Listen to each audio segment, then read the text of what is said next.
ஒரு தேள் போயிட்டுருக்கு, நீங்கள் காக்க காக்க கணக்குகள் காக்க அது நோக்க நோக்க அந்த அந்த கந்தசஷ்டி கவசத்தை 4 வரியை சொல்லுங்கள், ஒன்றுமே பண்ணாது அப்படின்றோம். தேள் சரி பாம்பு சரி, இது உண்மை. இது பொறுப்பே பண்ணியிருக்கிறாங்க. அதுக்கு அந்த பவர் இருக்குது, உள்ள நகராது, அப்படியே நின்றோம். அப்போது இப்போ ஓடுறப்ப முன்னாடி நாங்கள் கந்தசஷ்டி கவசத்தை நாங்கள் சொல்லட்டுமா? தெரிஞ்சால் சொல்லுங்கள், ஒன்றும் செய்யாது. ஏன் இதை சொல்கிறேன்னா பயம். ஏன்னா இதுவும் பயம் தானே, பயத்தின் வெளிப்பாடு தானே.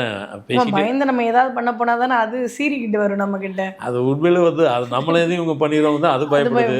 ஆனால் இவங்க அது சும்மா போகிறத போய் இவங்க போய் பண்ணுறதுனால தான் அது தற்காக்கிறதுக்காக தான் அது சீண்டுது. அதனால் பயங்கிறது எதுக்கு இதெல்லாம் அப்படியே பரவாயில்ல, 4 விஷயத்தையும் எதெல்லாம் பயங்கிறதெல்லாம் சொல்கிறேன்னா, நாளைக்கு நம்ம ஆளுங்க இவர் பாட்டு சொல்லிட்டு போயிட்டார், இப்போ இதெல்லாம் பயம் என்ன சொல்கிறது, பாம்பு பார்த்தா பயம், அப்போ நாங்கள் அந்த பாட்டு பாடுறதான். நீ பாட்டு தான் நானே சொல்கிறேன். கந்தசஷ்டி கவசத்தை பாம்பு முன்னாடி பாடுங்க, நிற்கிதா இல்லையான்னு பாருங்கள், ஓடாது. இது ப்ரூவ் பண்ணியாச்சு. இது அந்த காலத்தில் பண்ணதான் இந்த காலம், இப்போ பண்ணுங்க, போய் போவாதுன்னா போவாதான், அப்படியே நின்றுடும். நீங்கள் அது நிற்கும், நீங்கள் நிற்பீங்களான்னு தெரியல. இந்த இதை சொல்லணும், உண்மை தான் சொல்கிறேன். இவன் பயந்து ஓடி போயிடுவாப்புல, ஐயோ அது நிற்கிதுன்ட்டு.